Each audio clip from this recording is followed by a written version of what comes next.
Perkin, I'm just grooving out the window. Just grooving out the window. It's beautiful out this morning. It's a wonderful day when you're young and in love, dancing beneath the sun up above. We're shrieking. We're having a good time. I know what we should do. Springtime, right? What's springtime? A man's thoughts turn to love. Maybe we ought to whip open the Hobbledogaga Handbook and give some pointers for springtime Hobbledogaga.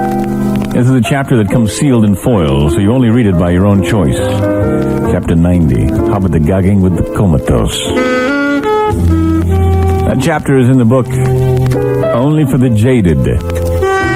You'll probably never get to that chapter. It's only the true aficionado of Hobbledogaga that ever actually has to break the foil. There's actually a foil seal over chapter 90. But when you become totally burned out and nothing else turns you on, you break the foil and look at it. I'll take just a brief glimpse into it. Hobbledogagging with the comatose.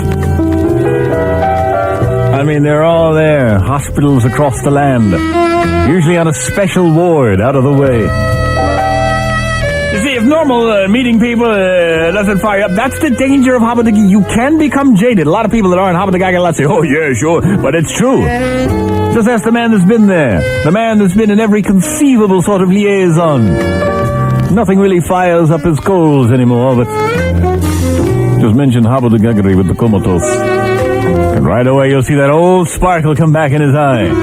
The technique? Well, you have to invest in a white doctor-looking coat, a stethoscope, and a clipboard. And about 3 a.m. you just walk into the hospital of your choice.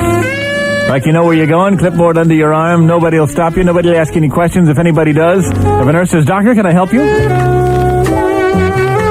Who are you? I've never seen you before. You just look at her and say, hey, well, what are you going to do? You want some ID? You want to see my driver's license? You want my home telephone number? Hey, okay, I'll stand here and talk to you all night long. Meanwhile, the patient I'm going to see needs my help. And if he dies overnight, I'll tell his wife that the reason he died is because I was standing here to a nurse who didn't believe I was... What do you think? I'm going to come in here and steal Petri dishes? Sorry, doctor, go ahead. I had no idea. Shut up! And you turn and walk to the elevator and hit the button. They'll never pursue it. You ask around immediately for the comatose ward. And there, you walk in and merely take your pick. A lot of people say, Grease, you're out of your mind, you're out of your mind. Let me tell you something. If I were like that, God forbid, but if something like that happened to me, and the only thing you had to look forward to all day long was every 30, 40 minutes when someone comes in and flips you over, you wouldn't like doing a little hobble to break up the monotony? I mean, if somewhere deep in the recesses of their mind they could still, be slightly cognizant of what's happening, wouldn't that be a nice diversion?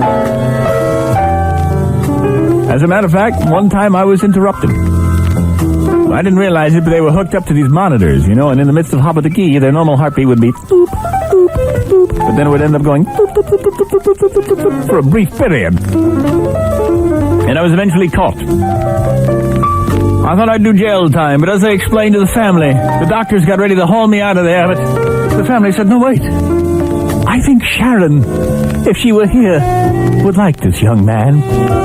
So proud, so bold, so bulky. We'd like to give our consent. And the doctor said, my God, are you out of your mind? Are you out of... But no. If it makes the young man and Sharon happy, maybe one day they could be wed. And I'm thinking, oh God, this is sick. I could see wheeling this babe down the aisle. But one thing led to another, and I eventually did. She was just a glorious young lady. And, she started developing brain activity shortly thereafter. Some forgotten primal urge was keyed by our midnight hobbles. And she started coming back to life. I mean, the first time the parents looked at that EEG and saw wavy lines on that, I mean, you should have seen it. It was like New Year's Eve at Times Square. Everybody laughed, and as a matter of fact, they used to come during the sessions. I would smile and say hello and whip the curtain around the bed, and they'd sit outside and smile and look at each other. I'll never forget. It's really kind of a heartwarming thing, actually. She actually came to in the midst of Hobbledogaga. Oh, God, I'll never forget her first words. They were...